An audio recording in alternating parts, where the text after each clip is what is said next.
Hello everyone, welcome to Under Visits.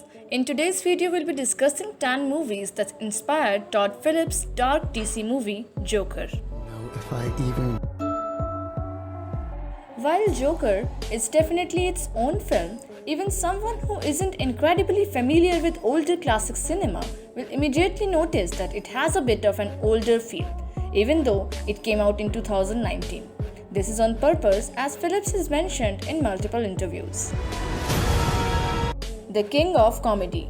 The King of Comedy is perhaps the biggest influence on Joker, and Phillips can be quoted as saying so.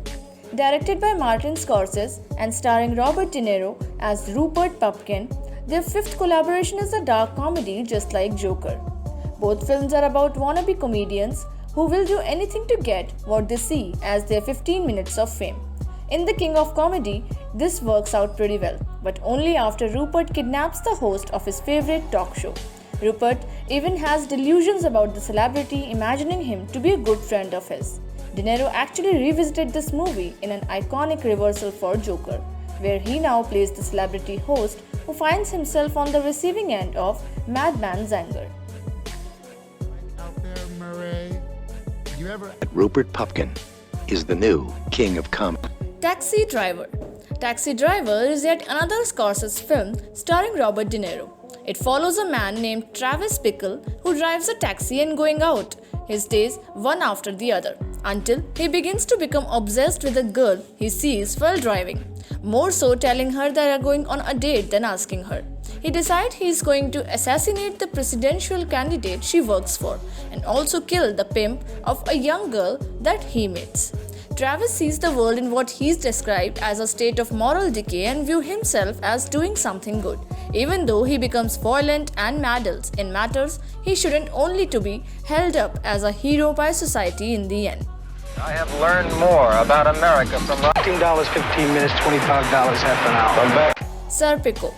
This one makes mostly sense when you consider it in a stylistic like, since the plot aren't immediately as similar as one might assume they should be. Serpico is a deep character study about a specific part of its subject life, Frank Serpico. Frank is based on a real-life person, and as such the story can be much more grounded than something pulled out of thin air. Phillips stated that when he went to go pitch Joker, he told the Access that he would be doing a 70s character study like Serpico. Basically, Phillips promised to deliver a Serpico dressed up in the comic book clothes, and that's pretty much what we ended up getting.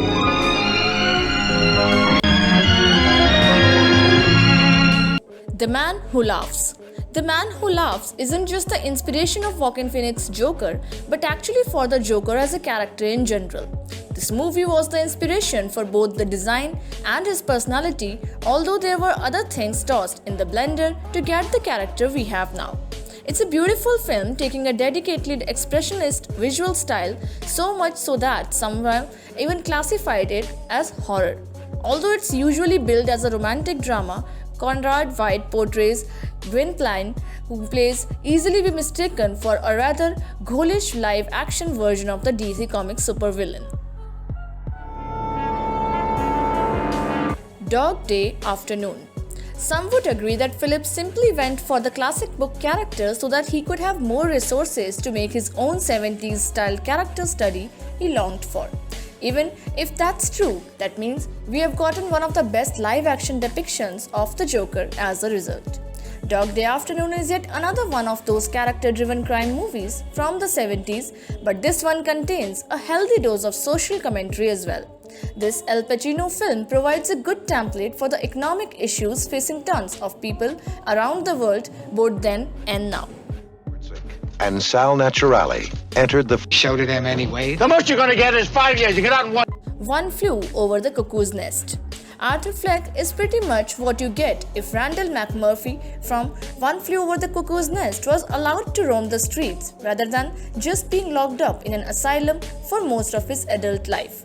Arthur isn't actually trying to create all the political chaos around him, he's just drifting through life in his own little world.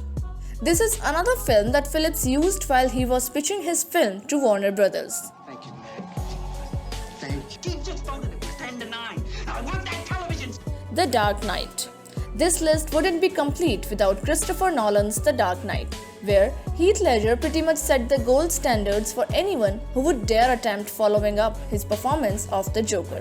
There has been a lot of talk about how Walken might have done it better than Heath, but you really can't compare the approaches since they are so entirely different.